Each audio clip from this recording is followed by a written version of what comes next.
Welcome to Tiger Drop Films, and today I'm going to talk about the many main messages of the Yakuza or Like a Dragon series. So sit back, relax, and join me today. But first, I got two little things of housekeeping. First thing, if you ever wondered what kind of Yakuza Irizumi I would have on my back, well, just picture a lobster and a pitcher full of beer holding a joint. There you go. And secondly, if you do enjoy this video, then here's a bunch of other Yakuza videos of mine that I highly recommend you check out after this is done. Now without further ado, let's get into this. The first main message I'd like to talk about is the idea of receive you and loneliness. Now what do I mean by that exactly? Well, I'm sure we're all well aware that receive you is the titular theme of the Like a Dragon series. It's appeared in almost every game as some sort of remix or bringing back an older theme. However, for me, whenever I hear Receive You and all of its amazing and fantastic iterations, I always get this idea of how it's in a world of everyone experiencing loneliness in some way. As in, sure, we may have all this new technology and there's always a bunch of people you can run into. There's still this creeping feeling of loneliness, at least that I've experienced. And when back in the context of Yakuza, I think the idea of the Receive You theme was just this epitome of badassery, but also truly receiving someone, the same wavelength, so to speak. And all the way from the first Yakuza game on the PS2, we have Receive You, the original rock and roll version blasting in your face, and I think it just really helps encapsulate what Yakuza is all about. And in times of dire stress, you can always receive someone close to you, even if it's just a bit of a high in the moment, so to speak. If two souls truly understand each other in the moment of time just for a little bit, then I think that's what receive is all about. Then as you go into the lyrics, it's about protecting those you care about with all your life, and living is to not run away. Things like that. So that's why I think receive yous are just a great way to kind of show that, sure, there may always be plenty of people in the world and we have all the technology to quote-unquote stay connected. However, it can be hard to stay connected since everyone's so absorbed in what they're doing. And that's why I think that receive you just kind of shows that sometimes two souls just really need to understand each other. People want to be seen. And that's what I think it means in the context of Yakuza and its characters. Especially how in the case of Yakuza, several characters have had to go through large periods of time, mostly in the form of decades or so, where they're estranged from everyone else, they're in jail, and they have to just make it on their own. So when a lot of these stories, whether it's Kiryu, Saejima, or Ichiban, when they get out of jail and back into a world that's brand new to them, well, it can feel pretty isolating. However, there's a bunch of moments of receive you come into play in this form. For instance, one of my personal favorites is the final boss of Yakuza 5 for Saejima, where he has to fight his oath brother Majima, and the version of receive you that plays is called Receive and Slash You, and it's such a bombastic and tranquil theme that does feel dreamy, the the Yume, so to speak. And I think that version, the Receive and Slash You, is just such a great showcase of what Receive You can be all about. And then you get to Yakuza 7, where a new version called Receive and Turn You, or Receive You the Hyperactive, plays to show that ever since Yakuza 5, Saejima and Majima have been truly reunited. They're back to receiving each other, and they're going to kick a lot of ass in the form of the boss fight that Ichiban had to go through. Amazing stuff. And however, we get another great Receive You in 7, with Receive You version 7, or Rolling Eyes Down the Dragon Waterfall, the one for Kiryu himself. And I think that fight in 7 also shows just the true meaning of Receive You, because here we have Ichiban and Kiryu, they really don't know each other at this point. However, Kiryu isn't fighting him to truly, shut down his journey. Instead, he's fighting to test him and see if he can really continue to prevail onto this journey of his. And the version of Receive You here is just ethereal. It's got the old chanting back into it that's in Latin, and it's aggressive while also being a bit humble. And I think that 7 in particular did a great job showcasing the versatility of Receive You. Because in a world where a lot of these guys are ex-Yakuza and they're trying to make it on their own and try to find some kind of meaning in life, sometimes the best way for them to explore this is through a good old-fashioned brawl. To round off this part of the main messages, I do want to bring up Yakuza 4's Receive You the Ballad. And when I played that game initially a few years ago, I was truly surprised to just hear this rendition of Receive You. You know, I'm sure for every Yakuza fan, whether you're a man or a woman, this is what you want to have played at your wedding. I get it. And it really is a majestic song. And I also brought back the full lyrics from the original, with maybe a few tweaks if I'm recalling correctly. But nonetheless, we get a woman singing this song. It kind of sounds like a choir at times, but it really is just an amazing song, you know? And I think that this version of Receive You, being played at the end credits, does a great way of showing how it's a theme that is versatile, but it can mean something to every character. Like whenever I hear Receive You the Ballad, I just think about the journeys that Kiryu, Tadamura, Akiyama, and Saejima went on in Yakuza 4. So, truly amazing stuff. But that wraps off my little spiel about Receive You and loneliness. Now let's get into the next theme, which is resilience. When I talk about resilience in the Like a Dragon series, by that I mean that there is a truly overwhelming amount of positivity in these games, and I mean that in the best way possible. I talk about the Ultraman series a lot on this channel too, which is also a Japanese series about positivity and never giving up in a world that may be pretty nihilistic. And I really find that fascinating. I think that's why I ended up talking about Ultraman and Yakuza so much on this channel, is because they are very different with their demographics. However, they have the same common themes of protagonists never giving up in the face of seemingly insurmountable odds. In Yakuza, we of course have Kiryu, our boy, the legend, and now we have Ichiban.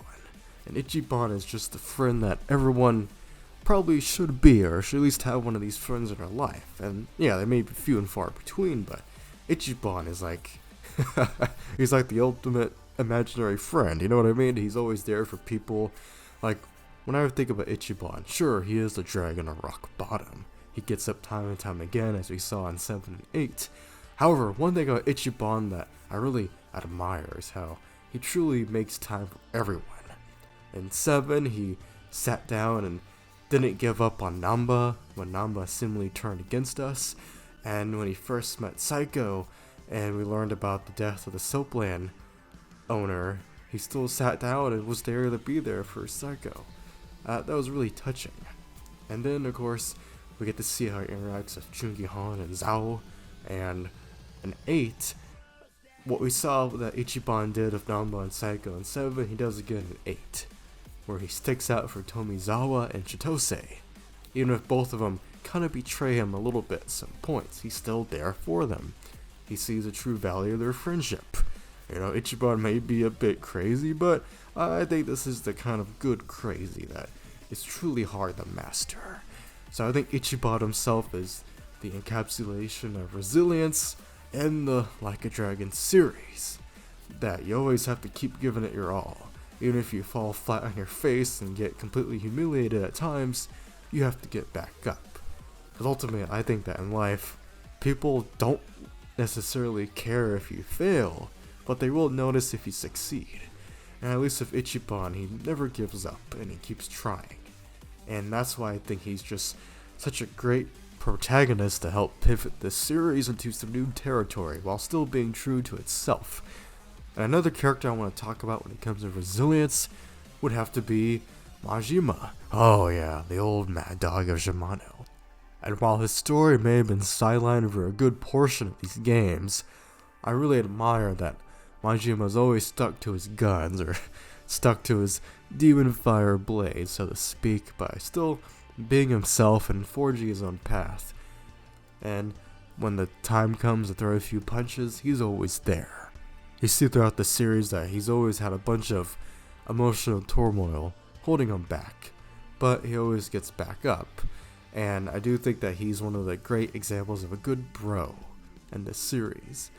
Because you look at Majima's story, it really is pretty tragic and heartbreaking, whether that's considering Yakuza 0, Yakuza 5, or just everything with Saejima and Yasuko. But I do think that Majima is the kind of guy that really, he's had the short end of the stick when it comes to finding happiness. But if you look at him, he's always with his bros and just hanging around them and making sure they're alright, in the case of Saejima and Daigo.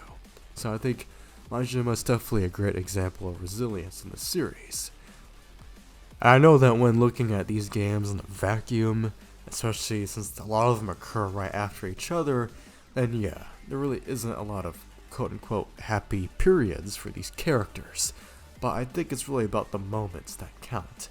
And to tie it back into receive you, if you actually are in the same wavelength as somebody, then things will just be alright. Now this brings me to the final main message of the franchise I want to discuss today. And you may have seen it coming. That being fatherhood. Now sure, you can boil fatherhood down to every main antagonist in this franchise practically having some kind of daddy issues. But I do think there's more to it than that. Because after all, much like generations as a whole, and the greater aspects of society, it's always about the old guys before us that leave a foundation on what we have to build off of, for better or for worse. And I think that Kiryu, him having his own orphanage of all the kids that mean so much to him and Haruka, and creating his own family after the events of 1 and 2, it really is the core pillar of his character from every preceding game. And you could see why. He truly was happy during his time in Okinawa. And it may have been a short time he was actually there, but it truly left an impact on him, even if he didn't truly acknowledge it at the time. But those kids are his world. And another part of fatherhood that I want to talk about is Kiryu and Kazama. At least Shintaro Kazama.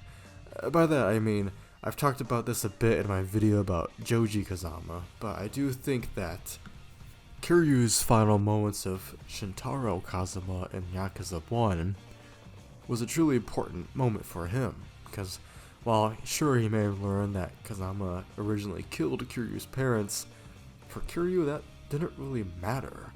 Yeah, that might be a bit morbid, and maybe a little twisted, but you gotta understand that in the eyes of Kiryu and Kazama, this bond of theirs was unique.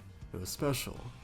And Kazama was a guy that really had to do his job as a hitman, or so to speak, a monster, from the words of other Yakuza higher-ups, but Kazama truly had his own sense of honor and morality that definitely latched on to Kiryu himself when developing his own morals. For Kazama, yeah, he did a lot of pretty horrible things that was just to, I guess, infer about, but he still made sure that the kids of his targets had a place to live at the orphanage, at Sunflower. And I do think that it shows that Kazama truly was a bizarre figure in the world of the Yakuza, a legend in his own right. But since he truly wasn't a completely evil guy, as he still had his own ambitions and wanting to keep these kids safe, I think it just kind of shows that no matter how far Kiryu tried to get away from the Yakuza, the teachings of Kazama definitely left an impact on him. And then when you see in Yakuza 3 that Kiryu has to fight the brother of his father in the form of Joji, that in a way, this fight acts as two things. One, Kiryu's trying to be his own father and save his kids, so it makes sense that he has to fight some version of his own father. And two, I think that fight with Joji gives some closure to Kiryu, since he lost Kazama so quickly, and he only really got to see him for about one night during the events of Yakuza 1. So I do think this Joji fight is some form of closure for Kiryu, and definitely a highlight of Yakuza 3. And as you progress throughout the series, you get to see more of this angle of fatherhood of other characters, such as Saejima and his mentor figure Sasai, or you get to see it with Daigo and Kiryu, how their bond grows throughout the franchise. And especially with Yakuza 5, with its two main antagonists being a father and son duo, even though they don't really connect with each other. So it's a bit of a example of a failed fatherhood, since Aizawa just wanted to earn his right to have his own dream.